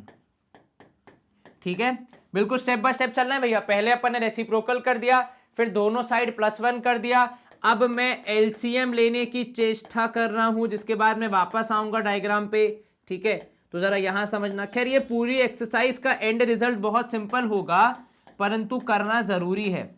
ठीक है, यहां समझना आप, इन दोनों का जो न्यूमरेटर है उसको जरा ध्यान से देखना। ठीक है, E dash C plus AE would be equal to EC plus AE। अब यहां देखो, E डैश C कहां है? ये रहा, उसमें आपने A डैश E जोड़ दिया, दोनों को जोड़ देंगे तो पूरा का पूरा AC बन जाएगा। दूसरी ओर AE अपॉन EC दोनों को जोड़ देंगे तो पूरा का पूरा AC बन जाएगा, हाँ कि ना? तो यहां पे आपके न्यूमरेटर में आ गया AC upon AE dash, denominator में इधर भी आ गया AC अपॉन AE उस तरफ। क्योंकि दोनों तरफ आपको AC AC मिल रहा है तो आप कैंसिल कर दोगे। क्या बचा सर मेरे पास? अब यहां पे बच रहा है कि 1 upon AE dash would be equal to 1 upon AE, और इसी के साथ जब मैं क्रॉस मल्टीप्लाई करूंगा तो मुझे बोलेगा AE equal to AE dash. अब ये कितना इंपॉर्टेंट है, ध्यान से देखो भैया। अगर AE और AE डैश बराबर हैं, इसका मतलब क्या है आप समझ रहे हो? इसका मतलब ये है कि भैया ये वाली दूरी और नीचे AE वाली दूरी बराबर है। इसका मतलब ये जो गैप है, इसका मतलब ये जो गैप है, आप ऐसे भी देख सकते हो इसको कि AE minus AE dash is equal to 0। ठीक है, मैथमेटिकली देखें तो ये बोलेगा कि भैया E और E डैश के बीच की दूरी है 0, ठीक है। इसका मतलब therefore E and E dash are coinciding. Sir मतलब भैया इन दोनों के बीच की दूरी शून्य है। दोनों के बीच की दूरी शून्य होने का मतलब समझ रहे हो, गणित के हिसाब से क्या बोल रहा है ये, कि ये जो बीच में गैप है ये है ही नहीं, ये ई डैश और ई दोनों एक ही जगह पे हैं। इसका मतलब आप यहां पे ये क्या बोलोगे कि ए डी एंड माफ कीजिएगा डीई। अब भैया दोनों का जब बिगिनिंग एक था, ठीक है, प्रस्थान की जगह एक थी और जहां पे आप अंत कर रहे हैं डिपार्चर की जगह, तो अराइवल डिपार्चर दोनों सेम जगह पे है। इसका मतलब ये दोनों भी क्या हो जाएंगी, कॉन्साइडिंग हो जाएंगी। अब अगर लाइंस कॉन्साइडिंग होगी तो उनकी क्वालिटीज भी कॉन्साइडिंग होगी। इसका मतलब अगर डीई डैश पैरेलल था तो DE would also be parallel to BC. क्या आपको ये समझ में आया भाई? जब ये इसके ऊपर एग्जैक्टली कॉन्साइड हो रहा है, मतलब एग्जैक्टली सेम पाथ फॉलो कर रहे हैं, तो अगर ये पैरेलल था तो ये भी पैरेलल होगा, और अगर ये रेशियो शेयर कर रहा था तो ये भी शेयर करेगा। बेसिकली वो दो पॉइंट है ही नहीं, वो दो चीजें एग्जिस्ट ही नहीं करती हैं। तो मैंने जो अजम्पशन बनाया था वो गलत था। ये जो पैरेलल वाली चीज है ये basically DE parallel to BC ही है। कोई तीसरी लाइन नहीं होगी जो कि पैरेलल होगी। जो लाइन पैरेलल बनेगी वो इसी तरीके से बनेगी कि साइड्स का रेशियो बराबर होगा। क्या आपको ये समझ में आया पूरा क्लियरली? आप चाहें तो एक बार यहां का स्क्रीनशॉट ले सकते हैं, मैं हट गया हूं। फिर आप चाहे तो एक बार यहां का भी स्क्रीनशॉट ले सकते हैं। यहां पे आपका मेंटल एबिलिटी या लॉजिकल एबिलिटी कम लग रहा है, मैथमेटिक्स थोड़ी ज्यादा सॉल्विंग लग रही है, तो आप उसका ध्यान रखिएगा, ठीक है। इसमें सबसे इंपॉर्टेंट रिजल्ट है ये कि ई dash comma E dash is 0, मतलब ई से लेकर ई डैश तक की दूरी शून्य के बराबर है, मतलब वो दोनों कोइंसाइड कर रहे हैं। और वो कोइंसाइड करेंगे तो उनकी जो लाइंस है जिससे वो बने हैं वो भी कोइंसाइड करेंगी, और जब लाइंस कोइंसाइड करेंगी तो उनकी प्रॉपर्टीज भी सेम हो जाएंगी, उनकी क्वालिटीज भी सेम हो जाएंगी। इसलिए इसका पैरेलल होना डीई पे भी लागू होगा। क्लियर हो गया ये? तो आपने कॉन्ट्राडिक्ट यहां पे कैसे किया? आपने कहा नहीं, कोई तीसरी ही लाइन है जो कि पैरेलल होगी, बट कॉन्ट्राडिक्शन क्या होगा कि वही लाइन जिसको आपने पैरेलल अज्यूम किया था अलग से, वो हमारी ओरिजिनल लाइन से जाके भिड़ गई और उसकी क्वालिटीज लेकर यहां पे पूरा समाप्त हुआ हमारा प्रूफ। इजी था जी सर, अच्छा क्वेश्चन। यहां पे आप चाहें तो एक बार स्क्रीनशॉट आपने ले ही लिया होगा, मैंने थोड़ा पीछे आपको स्पेस दिया था, तो मैं कर रहा हूं स्क्रीन को क्लियर। एंड अब हम मूव करेंगे नेक्स्ट थ्योरम पे, विच इज थ्योरम 10.1, जो कि हमारे सर्कल्स चैप्टर से आती है। तो देखो 6th चैप्टर है अपना ट्राइंगल, 7th है कोऑर्डिनेट ज्योमेट्री कुछ इंपॉर्टेंट वहां पे थ्योरम नहीं आती है। उसके बाद आता है आपका ट्रिग्नोमेट्री, उसमें भी कुछ ऐसा नहीं है। एप्लीकेशन ऑफ ट्रिगो में भी कुछ ऐसा नहीं है। सीधे सीधे आता है सर्कल चैप्टर, जहां पे 2 थ्योरम है जो कि इंपॉर्टेंट हो जाती हैं। इसमें भी पहली वाली इजी हो जाती है, दूसरी वाली थोड़ी ज्यादा टफ देखने को मिलती है। क्या कह रहे हैं यहां पे कि भैया tangent of any to at any point of a circle is perpendicular to the radius from through the point of contact. अब यहां देखना, यहां पे आपको सबसे पहले बनाना पड़ेगा एक बढ़िया सा गोल सा सर्कल। बना के सर्कल गोल नहीं बना तो एक बार दोबारा बना लो। देखो भैया मैंने तो अपने पूरा प्रयास किया, मैं फिर से ट्राई करता हूं एक बार कि अब की बार अच्छा सा बन जाए। ये रहा आपका सर्कल, लगभग मैंने ट्राई किया है, ठीक है। थोड़ा छोटा बनाऊंगा तो शायद अच्छा बन जाएगा ये बेहतर है, ठीक है। चलिए इस पे हम बनाएंगे एक टैंजेंट, एक ही टैंजेंट, ठीक है। अब यहां पे ये हो गया सेंटर, ठीक है। अब यहां पे देखो दिया क्या क्या और हमें निकालना क्या क्या। सवाल कह रहा है the tangent eight any point of a circle, any point बोला है, मान लो ये है पॉइंट P, ठीक है। Any point of a circle जिसको हम पॉइंट ऑफ कॉन्टैक्ट भी कहेंगे, इस परपेंडिकुलर टू द रेडियस। तो अगली चीज जो हमें चाहिए वो है रेडियस। तो मैंने यहां पे सेंटर से बनाना है रेडियस, और क्योंकि मुझे इसको परपेंडिकुलर प्रूव ही करना है तो मैं बनाऊंगा भी थोड़ा वैसे कि भैया परपेंडिकुलर वाली अवस्था में दिखे ये, ताकि मेरा काम थोड़ा सा क्या हो जाए, जो दिखता आसान है वो फिर होता भी आसानी से ही है, ठीक है। तो इसलिए हमने ऐसा बनाना है इसको कि ये परपेंडिकुलर है, ठीक है। ये आपको रेडियस परपेंडिकुलर प्रूफ करना है, ठीक है।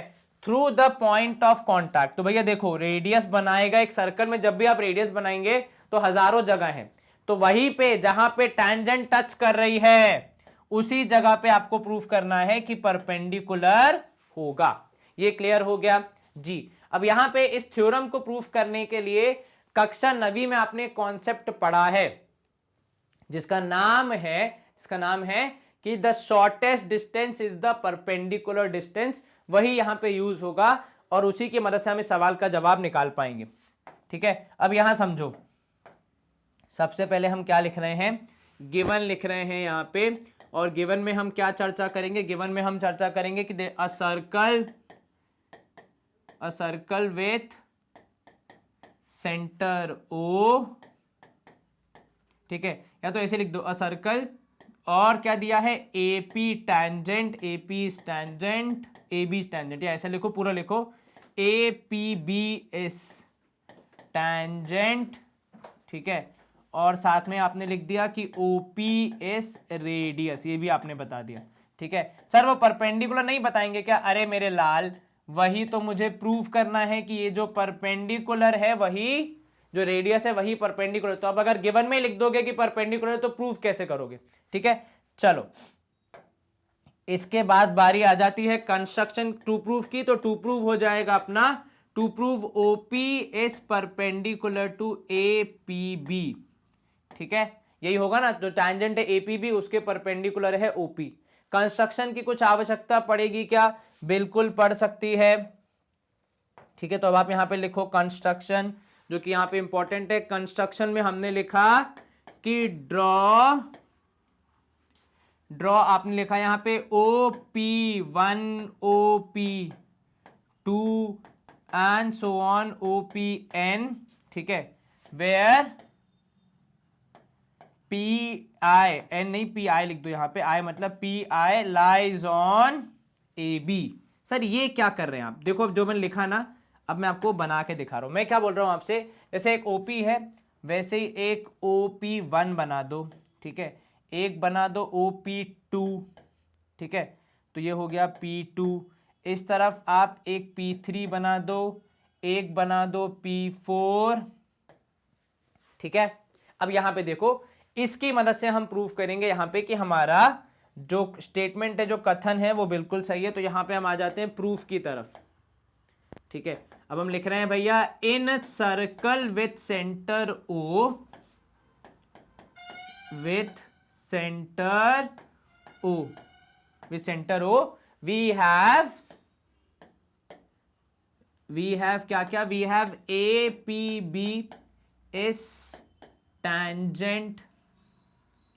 ठीक है, उसके बाद आप लिखोगे यहां पे कि OP इस रेडियस। ठीक है, और आप लिखोगे P is point of contact, जिसको मैं शॉर्ट में POC लिखता हूं। ठीक है, तो आप पूरा लिखेंगे तो ज्यादा बेहतर होगा, मैं भी लिख लेता हूं, वरना कल को बोलोगे सर आप खुद तो लिखते नहीं हो, हमसे लिखवाते रहते हो। तो P is point of contact. चलिए ये हो गया क्लियर जी। अब यहां देखो, ये तो हो गई थोड़ी सी ज्ञान की बात है। अब आ जाते हैं प्रूफ करने के बाद पे। तो आप लिखोगे यहां पे, now OA is greater than OP। ठीक है, अब ये हम किस बिना पे बोल रहे हैं, तो हम यहां पे रीजन लिखेंगे OA, या फिर पहले ऐसा लिखो कि A lies outside the circle. ठीक है, A लाइज, क्या बोल रहे थे हम कि A lies outside the circle. ठीक है ना, एंड उसके बाद में बोल रहा हूं कि P lies on the circumference. ठीक है, अब देखो जो सर्कल के बाहर है वो सर्कमफेरेंस वाले पॉइंट से तो दूर ही होगा। तो अब आप लिखोगे यहां पे, therefore OA is greater than OP। ठीक है, यहां पे अब ये कौन से ट्राइंगल में आ गया, तो यहां पे आप देखोगे, देयरफॉर इन ट्राइंगल, अगर मैं बना दूं OAP। ठीक है, तो आप यहां पे क्या बोलोगे, तो यहां पे आप बोलोगे OAP, OA is greater than OP। ठीक है, जिसके हिसाब से एंगल के हिसाब से भी क्या होगा कि OA के सामने वाला एंगल, ठीक है, मतलब ओ ए के सामने वाला angle that is angle O P A would be greater than angle O A P. यहां पे क्या लॉजिक लगा, यहां पे लॉजिक लगा कि भैया angle opposite to equal sides are, angle opposite to larger side is greater, तो उस लॉजिक के हिसाब से एंगल ओपीए बड़ा हो गया, ओएपी छोटा हो गया। ठीक है, अब आपको यह भी समझना है यहां पे कि आपको सिर्फ बड़ा छोटा नहीं प्रूफ करना है, आपको यह भी प्रूफ करना है कि भैया सबसे छोटा है ओपी, तभी तो परपेंडिकुलर बोलोगे। तो आप यहां पे बोलोगे similarly OP1 would be greater than OP, OP2 would be greater than OP। ठीक है, जितने लिख सकते हो लिख दो। OP3 would be greater than OP। ठीक है, OP4 would be greater than OP, हमने सारे लिख दिए 4-5। ये भी लिख दो कि भैया OB is greater than OP। ठीक है, तो अब यहां पे आप देखोगे, इसी के बाद हम यहां पे निष्कर्ष क्या निकालेंगे, हम निष्कर्ष यहां पे ये निकालेंगे, देखो यहां पे हम क्या निकालेंगे निष्कर्ष, फॉर ऑल पॉइंट्स, देखना यहां पे मैं क्या बोल रहा हूं, for all points lying on AB, lying on AB। ठीक है, आप चाहेंगे तो ब्रैकेट में लिख सकते हैं OA, OP1 and so on till OB। ठीक है, OP is the shortest। ठीक है, सो आप यहां पे क्या बोलोगे, OP is the shortest distance between किसकी बात हो रही है, ये बिटवीन हो रही, बिटवीन O एंड AB। ठीक है, तो for all the points lying on AB, OA, OP1, OP2 सब लिख देना आप। ठीक है, OP is the shortest distance. अब यहां पे OP मतलब वो वाला नहीं जो तुम लोग कमेंट में बोलते हो, ये अलग OP है, ये डायग्राम वाला है, between O and AB। Between आप चाहें तो पूरा लिख सकते हैं, ये ब्लैक एंड व्हाइट नहीं, बिटवीन है, between point O and AB, therefore OP would be perpendicular to AB for sure, क्योंकि shortest distance is always the perpendicular distance। तो आप ब्रैकेट में क्या लिखोगे, shortest distance, या फिर ऐसा लिखो perpendicular distance is shortest distance। बस इतना ही आपको लिखना है और आपका काम हो गया। ये क्लियर है कि आपने प्रूफ कर दिया कि OP is perpendicular to APB, बिल्कुल प्रूफ कर दिया। आप चाहें तो AB की जगह APB लिख सकते हैं, है तो वो टैंजेंट ही। तो अब यहां पे क्या लिखोगे कि radius is always perpendicular to tangent at POC। ये तो ऑब्वियस सी बात है, ठीक है ना। तो radius is perpendicular to tangent, ये आ गया आपका पूरा प्रूफ। आप चाहें तो यहाँ चलचित्र का चित्र ले सकते हैं, पहले इतना ले लीजिए, इसके बाद आप आ जाइए अपने दूसरे पार्ट की तरफ, यहाँ से भी एक चलचित्र का चित्र ले लीजिए। ये हमारा पहला स्टेटमेंट आ गया, ये दूसरा आ गया, और उसके बाद फिर ये कंक्लूडिंग रिमार्क आ गए। ठीक है, बढ़िया था जी सर। थ्योरम 10.1 प्रूविंग के लिए कम आती है पर अच्छी है, इंपॉर्टेंट है, समझ में आनी चाहिए, इसीलिए आपको यहाँ पे हमने पूरा प्रूफ डिटेल में समझाया। इसी के साथ हम करेंगे स्क्रीन को क्लियर, और हमारा ये वाला सवाल थ्योरम हो गया समाप्त, and we move to our next theorem. अब सेकंड थ्योरम है हमारी 10th चैप्टर की, जिसका नाम है थ्योरम 10.2, जो कहती है कि भैया length of tangent from an external point, length of tangent drawn from an external point to a circle are equal. ये सवाल आपको आ सकता है 3 अंक में। ठीक है, इसके पहले वाली 10.1 वो 2 अंकों वाली थ्योरम है, पर ये 3 मार्क्स में आ सकती है। और इसके साथ साथ अगर आपने एक एक्स्ट्रा सवाल जोड़ दिया तो इसको 5 नंबर का भी बनाया जा सकता है। 3 नंबर की थ्योरम, 2 नंबर का सवाल, 5 नंबर आपके जेब में। थ्योरम यही होगी, पहले इसको प्रूफ करेंगे, फिर उसके बाद इस थ्योरम में दिए गए कॉन्सेप्ट को इस्तेमाल करके हम अपना उत्तर बताएंगे। ठीक है, क्लियर हो गया। मैंने आपको थोड़ी जानकारी नंबर के हिसाब से भी दे दी। तो 5 नंबर का अगर सवाल आता है तो इस थ्योरम के 3 नंबर होंगे, और उसी के साथ एक और सवाल होगा कि using the above theorem prove the following, जो भी क्वेश्चन होगा आपका। ठीक है, पर थ्योरम का स्टेटमेंट समझना, क्योंकि स्टेटमेंट में ही आती है थ्योरम, नंबर नहीं आता कि थ्योरम 10.2 बता दो या थ्योरम 10.2 का एक्सप्लेनेशन दे दो या प्रूफ दे दो, आपको हमेशा स्टेटमेंट ही दिया जाता है। अब देखो क्या दिया हुआ है, the length of tangent drawn from an external point to a circle. सबसे पहले जैसे मैंने पढ़ा सर्कल, तो मैंने बनाया सर्कल, ठीक है। फिर मैंने पढ़ा एक एक्सटर्नल पॉइंट की बात हो रही है, तो सर्कल से मैं पीछे आया, एक्सटर्नल पॉइंट की बात हो रही है, एक बाहरी पॉइंट, ये रहा एक्सटर्नल पॉइंट, ठीक है। इससे बनाई गई टैंजेंट्स, एस रखा है मतलब एक से ज्यादा है, दो टैंजेंट्स हैं। तो देखो यहां पे आप क्या करोगे, एक टैंजेंट बनेगी उस तरफ ऊपर की तरफ, एक टैंजेंट बनेगी नीचे की तरफ। तो एक टैंजेंट यहां से गई, ठीक है, और दूसरी टैंजेंट यहां से थोड़ा सा इधर से, नहीं नहीं ना, ऐसे नहीं होगा। देखो अब प्रयास करेंगे तभी होगा, वरना क्या करना है, देखो एग्जाम में पता है इतना टाइम वेस्ट ही नहीं करना है, एग्जाम में ऐसे बना देना, और जो पॉइंट है जिसके बारे में इन लोगों ने चर्चा की है उस पॉइंट को शिफ्ट कर देना, ये रहा पॉइंट, खत्म। ये हो गया पॉइंट P, ये हो गया A, इधर आ गया B, ठीक है। और आपको क्या करना है कि ये इक्वल प्रूफ करनी है, ये हमारा स्टेटमेंट है। अब अगर चित्र के माध्यम से मैं आपको बताऊं तो हमें प्रूफ करना है कि PA बराबर PB है, ठीक है। चलो शुरू करते हैं भैया गिवन से कि क्या दिया हुआ है और क्या हमें प्रूफ करना है। तो गिवन हो जाएगा हमारा यहां पे a circle with centre O, ठीक है, अ सर्कल विथ सेंटर, क्या नाम है सेंटर का भैया, O, ठीक है। यहां पे मैंने बनाया नहीं पर मैं बना देता हूं, सेंटर O, ठीक है। उसके बाद आप दे दोगे P is an external point, ठीक है, और आप साथ में बोल दोगे कि PA and PB are tangents, ठीक है। ये भी आपने बता दिया क्योंकि दोनों टेंजेंट्स हैं P और PB। अब आ जाएगा यहां पे टू प्रूव, तो टू प्रूव में आप क्या लिख दोगे भैया, टू प्रूव में लिख देना TPS PA बराबर PB, क्योंकि आपने अब डिफाइन कर दिया है कि यही दोनों टेंजेंट्स हैं।